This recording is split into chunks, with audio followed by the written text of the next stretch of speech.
This is the city Samir and his family used to call home. There isn't life there.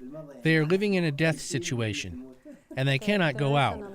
If they go out, somebody will shoot them. There is not peace of mind. You never know. They fled Homs, Syria 3 years ago after an aunt and uncle were shot dead on the street. Like thousands of others, the family abandoned their home and business for neighboring Jordan. The people who are living in refugee camps, it's a very bad situation.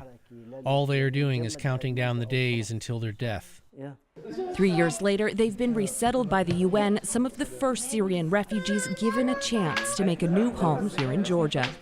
Assigned an apartment through a federal grant on the condition that Samir find a job. And happily, he was discovered by Atlanta restaurant owner Campbell.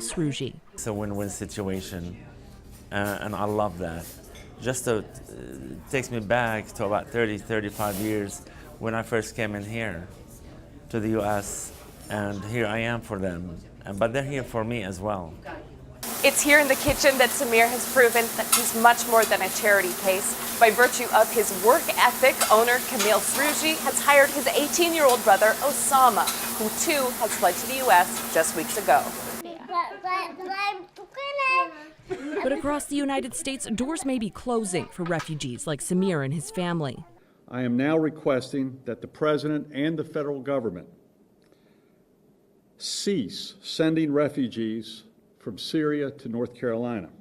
Since Paris was hit by deadly attacks November 13th, governors in more than half of American states have pledged to stop accepting refugees for fear of terror on home soil. But Campbell believes it's the nation's responsibility to take in those fleeing violence, like the attacks rocking Paris, Beirut, and cities across Syria.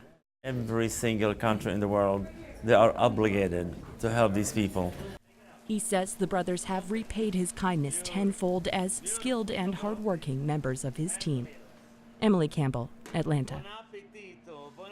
Look at this.